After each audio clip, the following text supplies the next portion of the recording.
my family and I decided to spend a vacation at the sea. Although my wife's sister had been inviting us for a long time, work always took up all my time. However, the stars aligned, and my wife, daughter, and I were finally able to get away. The days flew by quickly. The work was stressful, but our spirits remained high. As the vacation approached, our excitement grew stronger and stronger. 2 weeks before the flight, we had already packed our bags, prepared documents, tickets, and everything else we needed for a fantastic vacation. The flight itself went smoothly, and upon arrival, my sister's husband greeted us warmly at the airport. He was considerably older than she was, a respectable man who had been successful in business despite not being very rich. Theirs was not a marriage of convenience, but rather a truly happy partnership that suited them both.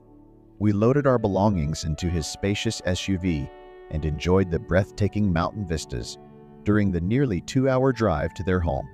To our surprise, their home turned out to be a wonderful mansion perched on the side of a mountain. Part of the mansion even went uphill, leaving us marveling at its size.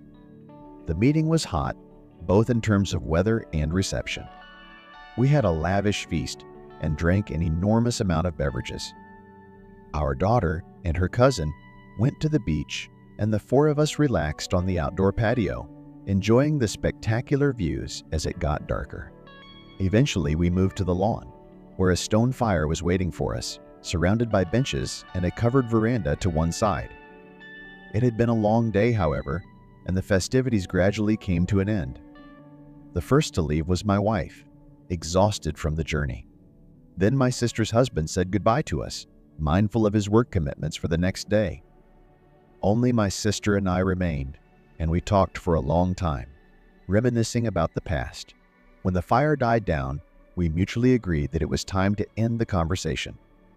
My sister went into the house, while I opted to stay outside and settled into a chair, soaking up the sounds of nature. It turned out that our children, after spending time by the sea, had gone to a party. However, the girls are adults now, so let them decide for themselves how they want to relax. Later, my wife's sister went outside to talk on the phone. Listening to her voice, I started to doze off, but was awakened by a change in the tone of her conversation. It sounded like she was having a fairly frank conversation, probably with a man, assuming no one could overhear her. Gradually, I found myself intrigued by the dialogue, and judging from the change in her voice, she was as excited as I was. Suddenly, I caught a distinct note in her voice that left no room for doubt. Silently, I rose from my seat and approached her, gently placing my hand over hers. Her eyes flashed with apprehension for a moment, and then a spark of excitement.